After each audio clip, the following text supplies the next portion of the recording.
दोस्तों फ़िलहाल हम लोग आज़मगढ़ के कटौली गांव में हैं और हमारे साथ अभी वसीम खान जी हैं। वसीम खान जी का अगर हम इतिहास बताएं, समाजवादी पार्टी का जब कार्यालय पूरे पूर्वांचल में यदि कहीं पहली बार रखा गया था तो आपका घर था। आपके पिताजी द्वारा आपके पिताजी फाउंडर मेंबर्स में से थे और ख़ास फाउंडर मेंबर्स। तो हम आज समझ लीजिए कि बहुत अजीम शख्सियत के साथ इंटरव्यू कर रहे हैं और हमारे कुछ सवालात हैं जो फ़िलहाल के माहौल में बहुत ज़बरदस्त होंगे वसीम खान जी से। लेकिन सबसे पहले हम पहली बार आपका चैनल हमारे चैनल पे आपका आना पहली बार बहुत बहुत इस्तकबाल करते हैं आपका। शुक्रिया। वसीम खान जी, सबसे पहला अगर इस समय बात अगर हम करें तो जो समाजवादी पार्टी अगर एक झटके में 10 विधानसभा ले जाती है लेकिन अपने ही गढ़ से एक लोकसभा हारने का मेन कारण क्या होता है? देखिए, मेन कारण आपको भी पता है। जिस तरह से समाजवादी पार्टी के वोटरों के ऊपर जो दबाव बनाया गया, वहाँ के ज़िम्मेदार लोगों के हर गांव से, चाहे वो प्रधान हो, चाहे जिला पंचायत सदस्य हों या जितने भी लोग रहे हों, इतना दबाव था कि लोगों को इस कदर प्रेशर बनाया गया कि वो सब लोग जो है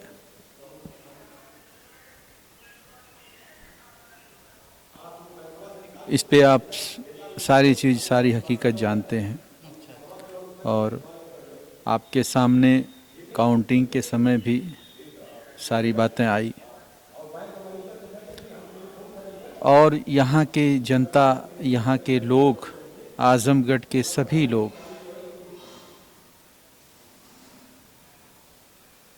सब लोग कहते हैं कि हमने एक ऐसे लीडर को खो दिया जो आज़मगढ़ को यहाँ के लिए वो कर देते, शायद कि इतिहास के पन्नों में दर्ज होता। इस तरह से विकास, इस तरह से काम होता यहाँ पर। लेकिन यहाँ के वोटरों के ऊपर दबाव बनाकर जिस तरह से धांधली हुई, उस पे हम बहुत ज़्यादा तबसरा नहीं कर सकते आपसे।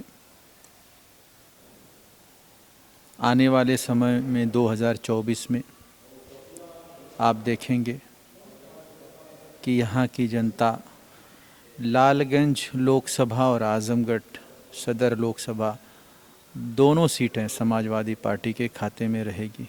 इसका आज आपसे मैं ये बात कह रहा हूँ। 2024 में फिर मुलाकात होगी आपकी, अगर तो आप देखेंगे।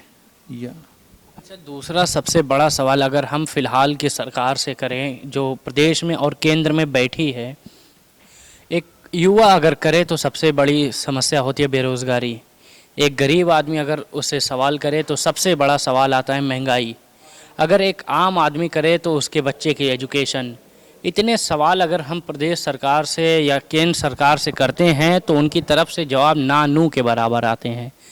और ऊपर से ये जीएसटी का जो फटका मार गरीबों को उन्होंने सताया है, इस पे आप लोगों को भी कोई फ़र्क पड़ता है कि बस इतना सा समझ लेते हैं कि आपको भी कोई फ़र्क पड़ता है, या बस आप ये ऐसे ही देख लेते हैं हाँ महंगाई बढ़ गई है बस कह के आगे निकल जाते हैं, उसके पीछे थोड़ी तकलीफ़ भी होती है या कुछ करते भी हैं? देखिए, महंगाई तो सभी लोगों के लिए है। हाँ, ये बात ज़रूर है कि कुछ उद्योगपति हैं जो वो इसका फ़ायदा उठाते हैं, उन्हीं के हाथों में सब कुछ सौंप दिया गया है। वरना महंगाई जो है इस कदर अरूज पर है कि तवारीख के पन्नों पर जब आप जाएंगे तो ऐसा कभी नहीं आपने देखा होगा कि इतने 2014 से 2022 तक के दरमियान में जितनी महंगाई बढ़ी है कि मैं समझता हूँ कि हमारा देश इन 75 वर्ष तक पहुँचने में जितनी तरक्की किया था, जितनी बुलंदियों पर पहुँचा था, आज हमारा देश इस तरह से बिल्कुल हर वर्ग के लोग परेशान हो रहे हैं। सभी कंपनियां जो है बेची जा रही हैं, रेलवे स्टेशन हो, हवाई जहाज़ हो या बैंक हो, आप देख रहे हैं पेट्रोल डीजल महंगे होते जा रहे हैं। गैस सिलेंडर के दाम पर आप देख रहे हैं किस तरह से महंगाई की मार पड़ रही है। आप देख रहे हैं खाने के जितने भी चीज़ें हैं, चाहे वो किसी तरह कोई भी आप A to Z देख लीजिए, तो हर चीज़ महंगी होती जा रही है। किसान का बुरा हाल है, किसान के ऊपर किसानों को रौंदा जा रहा है, व्यापारियों को परेशान किया जा रहा है। महंगाई की मार हर वर्ग के लोगों के ऊपर है, चाहे वो गरीब हो, चाहे वो अमीर हो, हर शख्स के ऊपर महंगाई है। लेकिन महंगाई को छुपाने के लिए हमारे प्रदेश और देश की सत्ता के सिंहासन पर बैठे हुए लोग एक ही मुद्दा देख रहे हैं, वो हिंदू और मुस्लिम की बात रखकर लोगों के मिजाज को बदल दे रहे हैं।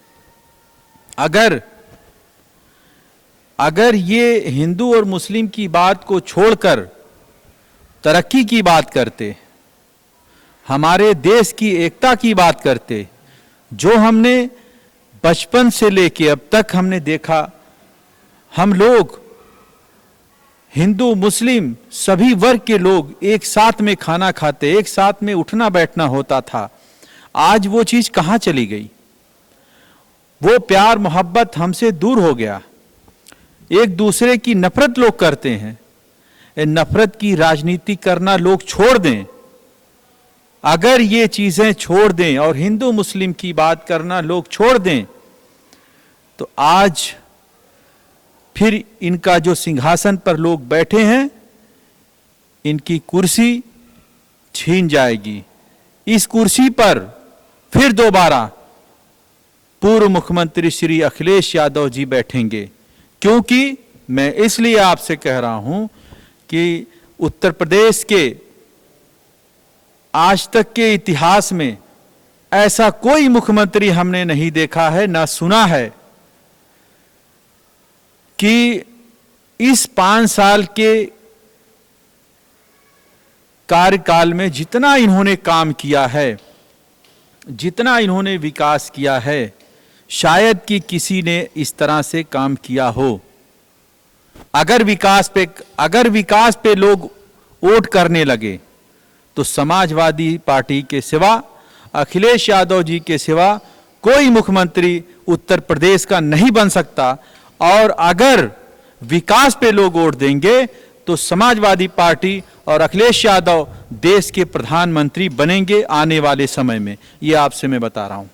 वसीम जी, जब आपके पास ऐसे सवाल आते हैं, मैं कुछ बता रहा हूँ, लेकिन उससे पहले मैं ये भी याद दिलाता चलूँ कि आपके पिताजी फाउंडर मेंबर्स थे समाजवादी पार्टी पूर्वांचल में, अगर बात करें, और पूर्वांचल में सबसे पहला कार्यालय भी आपके घर का था। ऐसे में पिताजी के खून पसीने की बात तो आती ही है, साथ में जितनी संपत्ति थी वो भी पार्टी को दिए, कोई बड़ी बात नहीं।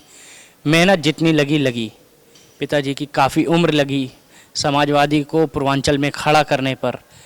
लेकिन जब ऐसे सवाल मुख्यमंत्री कर देते हैं कि ये समाजवादी पार्टी सिर्फ और सिर्फ गुंडों की पार्टी है, तो ऐसे सवालों के किस तरीके से सामना करते हैं, या दिल में क्या चुभती है कि जिस पार्टी के लिए पिताजी ने पूरी ज़िंदगी दे दी, आज मुख्यमंत्री एक जिम्मेदार शख्स कहते हैं कि गुंडों से भरी है, और गुंडों से भरी भी है क्या ये, कितना आपको लगता है?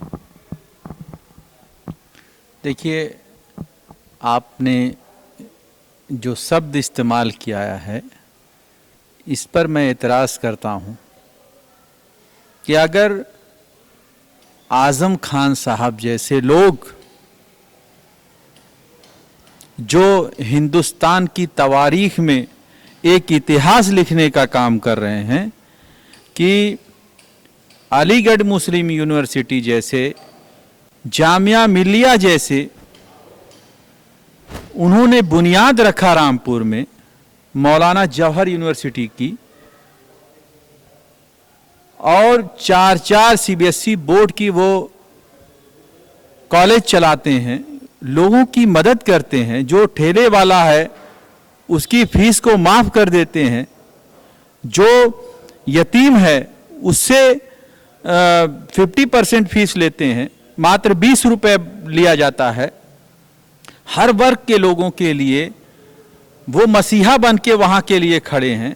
अगर आप ऐसे लोगों को गुंडा और अपराधी कहेंगे तो फिर भाई मैं तो नहीं मानता। मैं तो समझता हूँ कि ऐसे लोगों की ज़रूरत है। हर लोगों को आज़म खान बनना होगा। हर जिले में, हर विधानसभाओं में, हर गांव में, पूरे हिंदुस्तान के हर प्रदेश में आज़म खान जैसा लीडर बनना होगा। तब जाके हिंदुस्तान में विकास का एक इतिहास लिखा जाएगा, तवारीख के पन्नों पर दर्ज किया जाएगा कि कोई काम करने वाला है और ऐसे लोगों की ज़रूरत है। अगर जो लोग ऐसे लोगों को कहते हैं गुंडा है, बदमाश है, तो मैं सख्त एतराज़ करता हूं कि ये कहना बंद कर दें, क्योंकि अगर ऐसे लोगों को गुंडा कहा जाएगा तो फिर बहुत ही बदनसीब वो लोग होंगे। फिर जो बुनियाद कॉलेज और स्कूल और लोगों की मदद के लिए, विकास के लिए जो आगे कदम बढ़ा रहे हैं, कोई आगे नहीं बढ़ाएगा। इसलिए ये बात कहना छोड़ दें लोग। अच्छा, जिस तरीके से आपने बताया आज़म खान जी के बारे में, तो हमारा लास्ट सवाल आपसे यही बनता है, और आखिरी भी एक सवाल थोड़ा सा निकलता है, आखिरी सवाल लेकिन निकलता है कि जब अखिलेश यादव 23 तारीख को आजमगढ़ आ रहे हैं मुलायम रमाकांत जी से मिलने, तो वो अभी तक आज़म खान जी से मिलने क्यों नहीं गए थे जेल में? क्योंकि आज़म खान एक दिग्गज नेता है समाजवादी पार्टी के, इससे कोई इनकार नहीं कर सकता।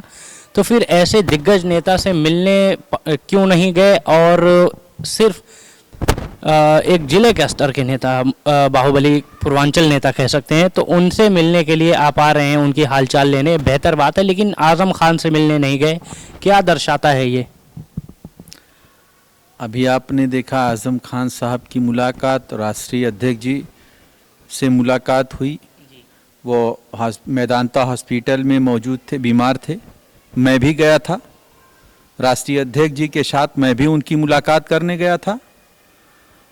और जिस दौर की आप बात करते हैं वो कोरोना काल था। कोरोना काल के समय में आपने देखा कि लोगों को घर से निकलना पाबंदी लग गई थी।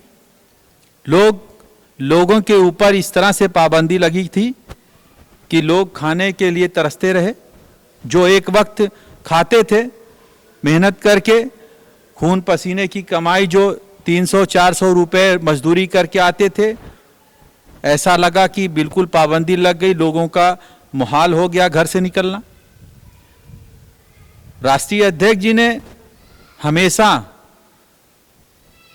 माननीय आज़म खान के लिए हर वक्त खड़े रहे। समाजवादी पार्टी के जितने भी कार्यकर्ता नेता हैं, सब लोग हमेशा समाजवादी पार्टी के जितने भी हैं आज़म खान साहब के लिए खड़े हैं और खड़े रहेंगे। वसीम खान साहब, बहुत शुक्रगुजार हूँ, आपका अपना समय दिया आपने। और हमारे साथ वसीम खान जी मौजूद थे। हम लोग इस समय बहरेडी गांव में हैं। आप पूर्व महाप्रधान भी रह चुके हैं, इस पे बात कभी और होगी, लेकिन हमारी बातचीत देखने के लिए आपका भी बहुत बहुत शुक्रगुजार।